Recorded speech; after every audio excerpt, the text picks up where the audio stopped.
Everything good? It's a beautiful morning here in Seattle. Yeah, absolutely it is. Well, I'm excited because anytime we have creatives on here, we got to ask about the journey. What got you into poetry? Yeah, I think I started writing just about a year ago in poetry. I was newly single, and I had obviously a lot of time, to dedicate by myself, and I was trying to invest in myself, and so poetry and writing. I went to actually a book signing, and this author gave me some of the best advice. I told him I've always looked at writing as an outlet, and his advice was, well, just write every day, make it a habit. And that led to poetry, that led to some screenplays, that led to some different things in writing. And recently I've been pouring a lot into the pot of poetry. Well, it's beautiful because, you remind us that it doesn't need to be a long journey in order for it to be successful. So I love hearing that you were able to do different things with your writing and that you really landed on poetry. I mean, what is it about poetry specifically that made you say, that's the medium that I'm going to utilize when it comes to writing? Yeah, I feel like poetry is very freeform. You don't have to have a particular structure to communicate, or length to communicate whatever story, narrative, or message you want to get across. And so some of my poems are super long, some of my poems are pretty short and to the point. Also, I guess I'm a lover boy, and so poetry is a great way to kind of express that too. Yeah. Well, it's good to know folks like you still exist, Joel. Well, you are, now actually adding to the pot of creativity here in Seattle. There's a phenomenal kind of culture of artists that are pouring into poetry. How have you been able to kind of maybe connect with other folks in this field? Now that you're kind of newly getting into it, how have you been able to kind of build some of those relationships? Yeah, so the first time I actually got on mic was through the collective. I think they had uh, a poetry, spoken word night, and then they had an open mic, and I saw an opportunity to just get up there and show a little bit of my personality, a little bit of my New York, and people couldn't believe that it was like the first time I had gotten up there ever. And so I looked at it as a sign to just kind of continue going to like these open mics and these different ones. The one that I've been going to recently is a Space Inside that you might be familiar with. And so those have been great outlets for me and opportunities for me to get up on stage and actually get my work out there and just see people's reaction to some of the stuff. Some people laugh, some people kind of awe, and just depends on the vibe of the poem. Well, oftentimes for anyone who is up performing in front of an audience, the audience reaction is key. And so I was going to ask you about that, as you're, a new writer, how is it for folks to actually respond? And how is it for you kind of to be able to put your works out there, something maybe that you worked on for a minute, nobody's heard it, you know what I mean? Then you get up on stage and people are like impressed by it. Just tell us how you receive the audience response. It's very humbling. It's very humbling to see people like relate to what you're writing. I think one of the things that we used to do as kids in Brooklyn specifically was to freestyle. So some of my poetry uh, might be freestyled on the moment. So like I might write the actual poem, but I might add some flavor or some different words to it as the audience is reacting or laughing or just depending on the vibe that they giving me. And so I'll go back and listen to the recording or see somebody who recorded it, and I'll notice that, oh, like that part isn't actually part of the written poem. I just threw that in there because somebody said something in the crowd, and I think it's very common to play with the crowd. So I think it's given it a whole different life, rather than understanding that the fact that writing is an art, but also performing is a whole different art. Wow. I mean, you're right about that because it feels like there's a very sedentary, almost like solo process when it comes to the writing, right? Mhm. Because I mean, maybe you get influences by being out in an environment, but I always picture like you finding your space, that kind of quiet space where you can hear the thoughts and the creativity so you can pour it out on the page. But then being in front of people is totally different from that kind of, centering on your A hundred creativity. percent, 100%. It's completely different, and it's a little nerve wracking. But I think people want you to get your stuff out there. I think that's one of the things. I think the creators across Seattle are very supportive of each other. I think it's been beautiful to land in that community and just get support from other poets or artists who've been writing for years, and to say, hey, like I like your work, and that is very encouraging for me to hear those things for someone who's so new into the creative space. Well, also too, I was gonna ask because you're, coming from the East Coast, New York, Brooklyn, like that's, a mecca of culture, especially Black culture. Mhm. You're here now, and a lot of folks are like, man, ain't no Black, what's Seattle doing? And I'm blessed because I've actually been growing up in it, been a part of it, lived other places and come back and really been able to experience the uniqueness of Black culture here. How have you been able to kind of experience that? Because a lot of folks leave because they're like, I don't know if I could find it, I was never able to find that community. So I love hearing you say that you're actually finding that.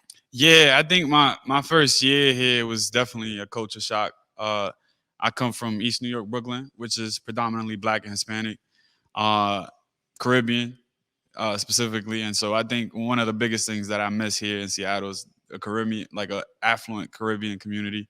That's why when people ask me like, "Oh, like this Caribbean restaurant," like I'm like, "What country?"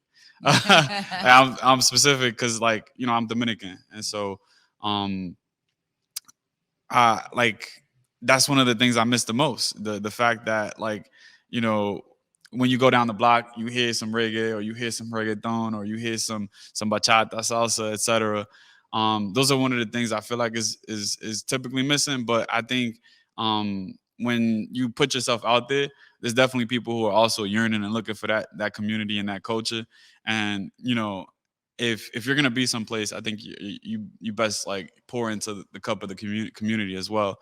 And so I try to show up for the fellow creators as well, not just for myself. And then additionally, I look for those pockets of culture, whether it's Jerk Shack. They actually opened one by my house. Shout out to them. Yeah. There's this Cuban spot up north called Mojito that I like too.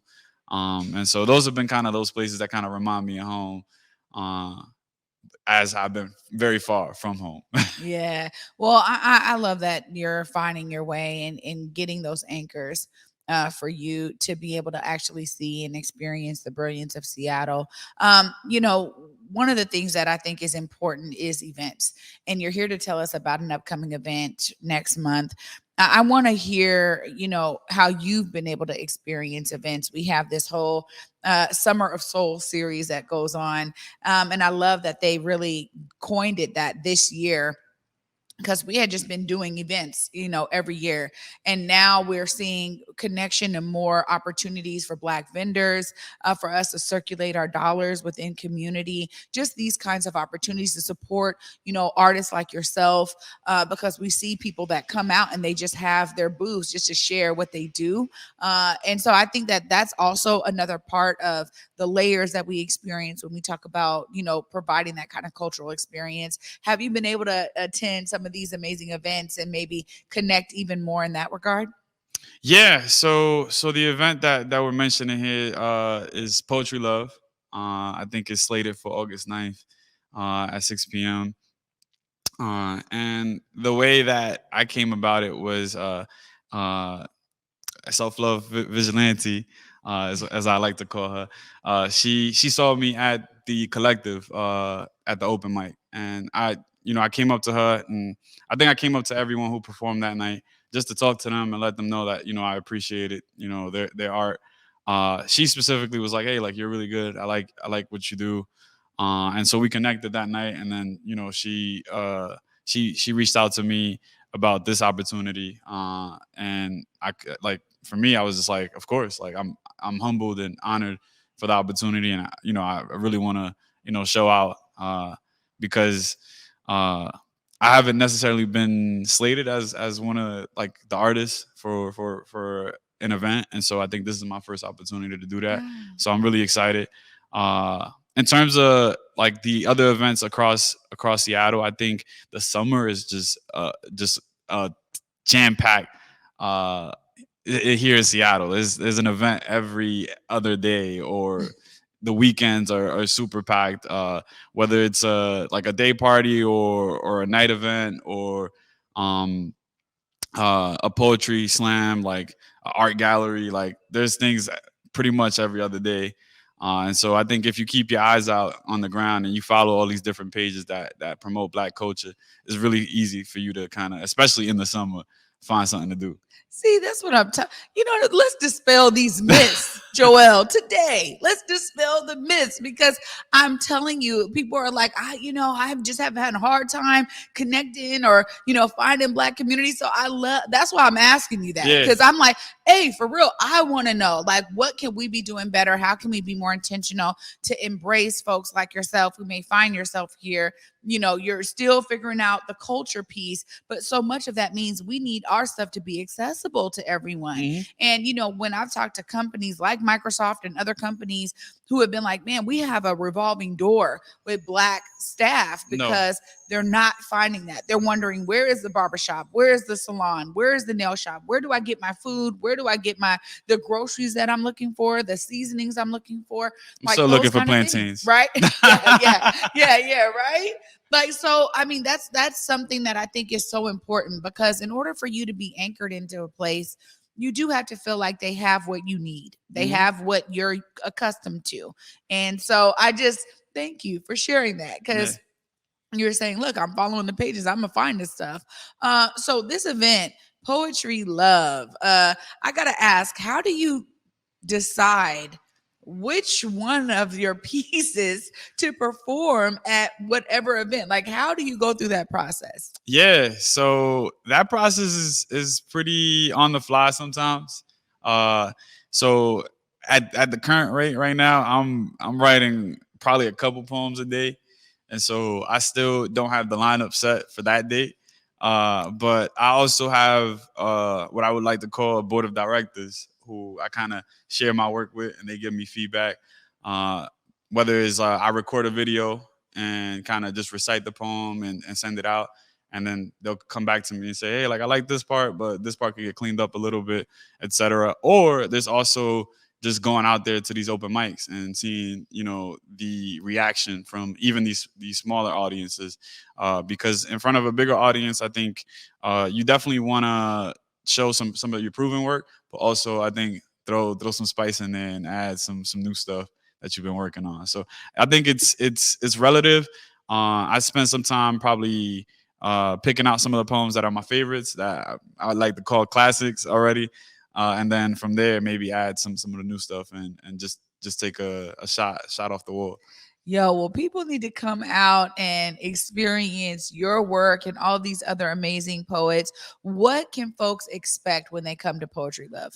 I think you should definitely expect to see a lot of artists who have been owning their craft, and specifically myself and my fellow artists who will be presenting that night. And specifically, if you want to bring a certain lady, you haven't been writing some poetry yourself, but you want to show her, you could be like, hey, that's how I feel about you. You know what I'm saying? So definitely expect to see some Lover Boy stuff. In terms of the overall theme of the event called Poetry Love, I definitely got a lot of stuff that I've been writing for months now, specifically about love. So yeah. Oh, snap. Lover Boy is in the building. Joel, you told us it's on August 9th, 6 p.m. Give us more of those details. Where is it going to be? How do folks come in? Is it just y'all come to the door? Is there a registration? You can look right there in that camera. You could also let folks know how to follow you if they're trying to support you in your work right there. 100%. So you can find me at On My Firescape. We have an Eventbrite link with all the details. I know Converge Media will also be there as well. Uh, in terms of the location, I think there was a little bit of a change. So I think I'll follow up with the information there. But on my Firescape, I'll be posting the Eventbrite link. You can also follow at Self Love Vigilante, who shout out, she's I would call a mentor and a fellow artist who I follow very very closely. She will also be posting some of the promotional content that we have. And otherwise, you can find me out there at your nearest open mic as well. Joel, thank you so much for joining me today. It was a pure pleasure. Thank you for having me. Absolutely. Oh.